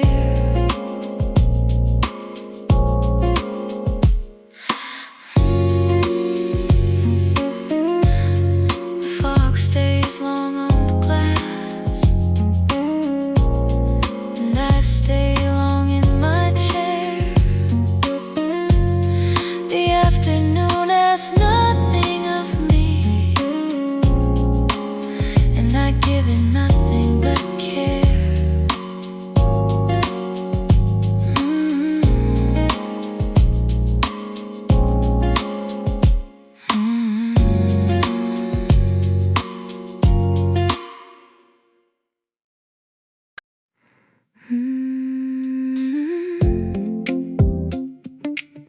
Something rising in the oven. The air is thick and gold. I pull my cardigan a little tighter against the morning cold. I woke before the rest of them and padded to the kitchen floor. The dough had sat and done its work while I was dreaming something more. I shaped it soft between my palms and let the oven do the rest. There's nothing quite like waiting on the thing you love to come out best. Slow bread, warm kitchen, everything in time. The smell of something baking is enough to make it fine. No hurry, no worry, and let the heat take hold. Slow bread, warm kitchen is worth more than gold. The timer ticks, the window fogs. I draw a circle with my sleeve. Outside the birds are waking up, and I have nowhere I need to be. The crust will crack when I tap it, hollow and a perfect sound. I'll butter it still steaming and let the quiet go around. Slow bread, warm kitchen, everything in time. The smell of something baking is enough to make it fine. No hurry, no worry, and let the heat take hold. Slow bread, warm kitchen is worth more than gold.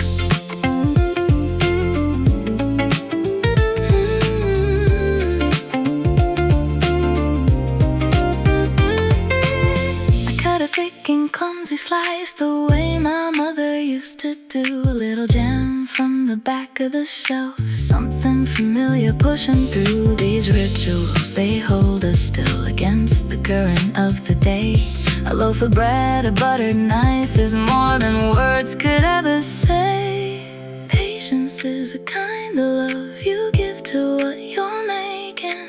Warmth is what the kitchen gives back to those who wait here aching for something soft and real and good that rises on its own slow time. A kitchen full of bread and light is reason enough to be just fine. Slow bread, warm kitchen, everything in time. The smell of something baking is enough to make it fine. No hurry, no worry, and let the heat take hold. Slow bread, warm kitchen is worth more than gold.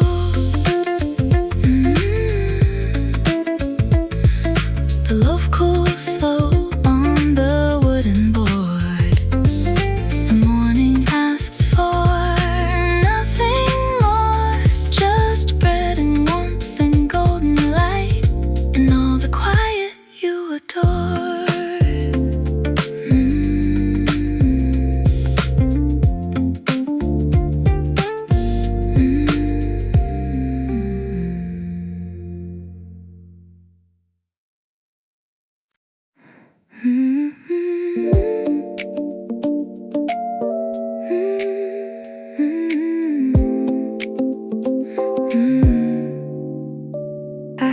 haven't moved in a while, and I think that's perfectly fine. The window holds the morning in, and I hold nothing but time. The first cup always wakes me slow, the second one keeps me here. I'm not thinking about the afternoon or anything I should fear. Just the way the table catches light, the grain of wood beneath my hand, the steam that curls and disappears before it has a chance to land. Second cup, no rush, no need to explain, just the quiet between the hours, just the window and the rain. Second cup, no rush, the morning's still mine. I'll stay a little longer here, right here where everything's fine. Someone's radio from down the hall, a song I almost recognize. I hum along to half the words and let the rest improvise. The rain taps soft on the awning outside, a gentle and forgiving sound, the kind that slows the whole city down and keeps your feet upon the ground. Second cup, no rush, no need to explain, just the quiet between the hours, just the window and the rain. Second cup, no rush, the morning's still mine. I'll stay a little longer here, right here where everything's fine. I can make a list of everything, but I'll leave the paper blank. Sometimes the best thing you can do is simply pause and be thankful for a cup that's warm, a chair that holds, a window running with the rain, for the grace of an unhurried hour that won't come around again. No one's waiting on me now, no alarm is going off. I let the rain be my agenda, and I let the minutes soften. This is not a waste of time, this is what time is for, to sit inside a rainy morning and not ask for more. Cup, no rush, no need to explain, just the quiet between the hours, just the window and the rain. Second cup, no rush, the morning's still mine. I'll stay a little longer here, right here where everything's fine. The rain stays on, the cup stays warm, and I stay still inside the storm.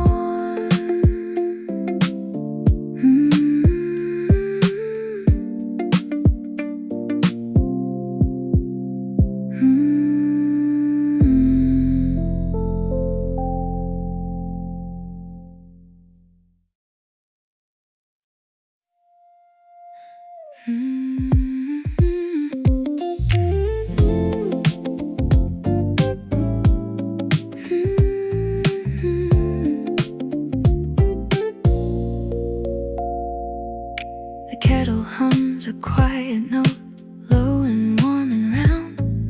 I listen to the morning wake without making a sound.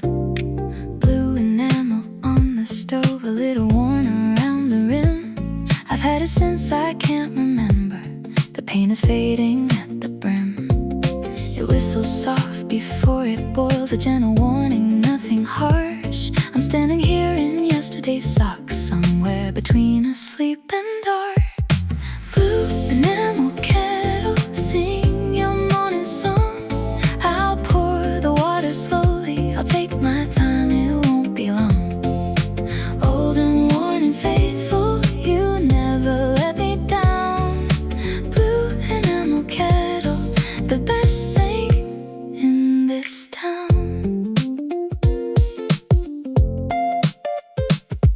steam rises in spirals like a thought I haven't thought yet. I cup the mug in both my hands and find it easy to forget the weight of things, the rush of days. It all dissolves in rising heat. The kettle sings its little note and everything feels sweet. Blue enamel kettle, sing your morning song. I'll pour the water slowly, I'll take my time, it won't be long. Old and worn and faithful, you never let me down. Blue enamel kettle, the best thing in this town.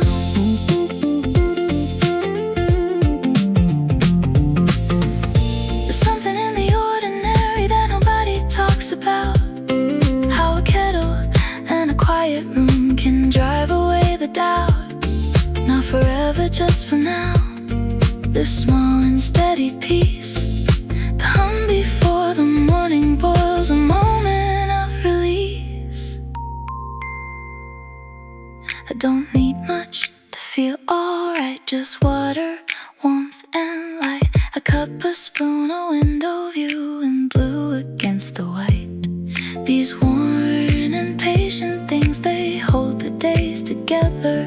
The kettle on the morning stove, in any kind of weather. Blue enamel kettle, sing your morning song.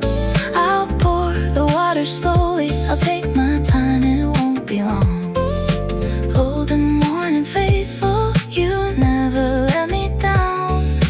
Blue enamel kettle, the best thing in this town.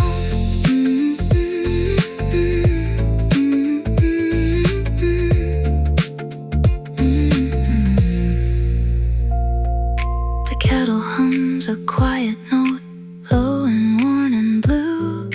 And I am here and you are here, and that will do.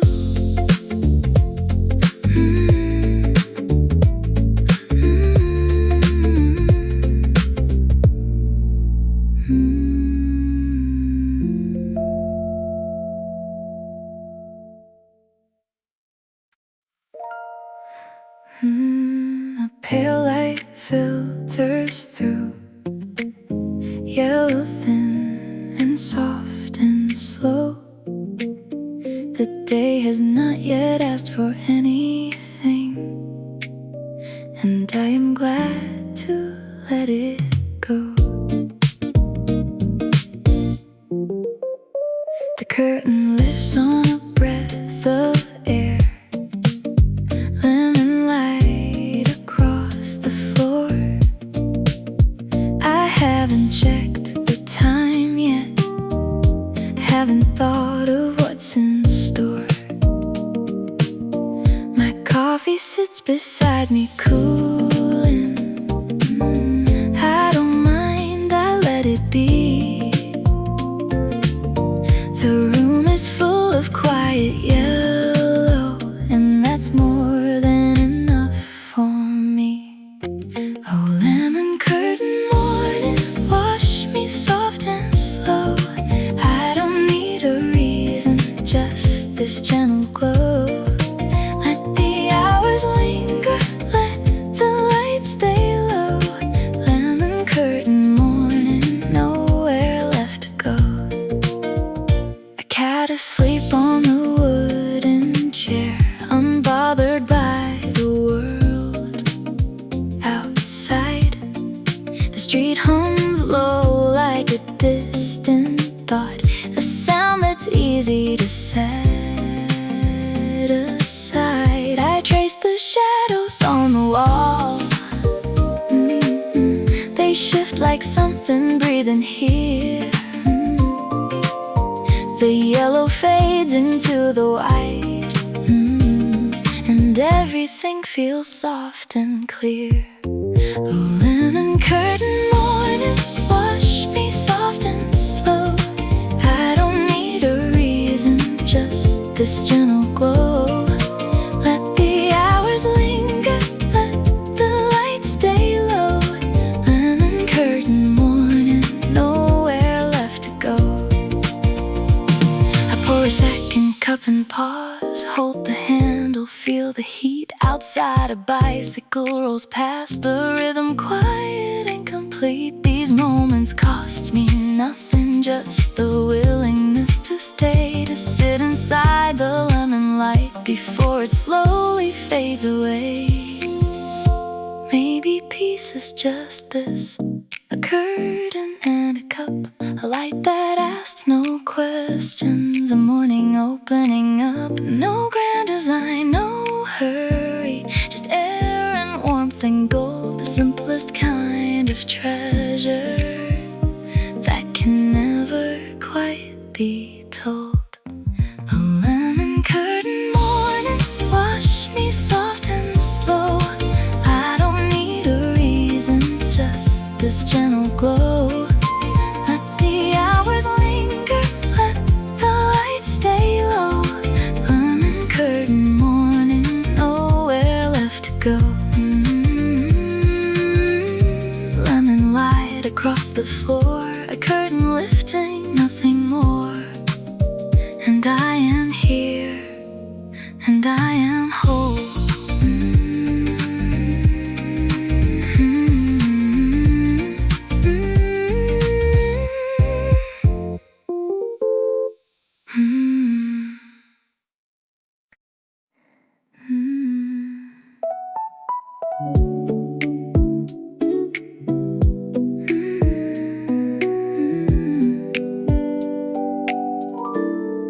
The morning holds its breath,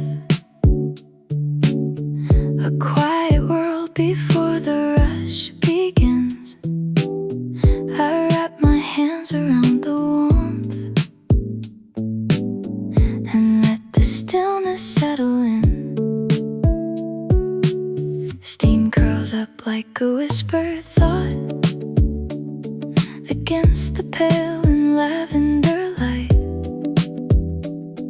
The street below is slow and soft, still wrapped in the last of night. I pour the day into a cup and watch the surface shimmer still. A dewdrop forms on porcelain. The morning bends to something real. Just breathe in slow, let the light come low. There's nowhere you need to be just yet. The city hums and the coffee runs warm through the places you forget. Stay in the glow of the morning slow, a moment nobody else can see. Just you and the light, and the way it's right to simply be. A sparrow lands on the sill outside. It tilts its head and looks at me. Two creatures caught between the hours, half asleep and half awake and free. I draw a circle in the phone, a lazy spiral, nothing planned. The music drifts from the corner shelf, soft as a half-remembered hand. Just breathe in slow, let the light come low. There's nowhere you need to be just yet. The city hums and the coffee runs warm through the places you forget. Stay in the glow of the morning slow, a moment nobody else can see. Just you and the light, and the way it's right to simply be. The clock face moves, but I don't chase it. Not today, not in this gentle place. The paper folds, the pages settle. Nothing needs a faster pace. I let the warmth spread through my shoulders, let the amber light do what it will. A drop of dew on a still cup, and everything is perfectly still. No, the world will call me back again, but not right now, not yet. I hold the quiet like a letter from someone I won't forget. These small things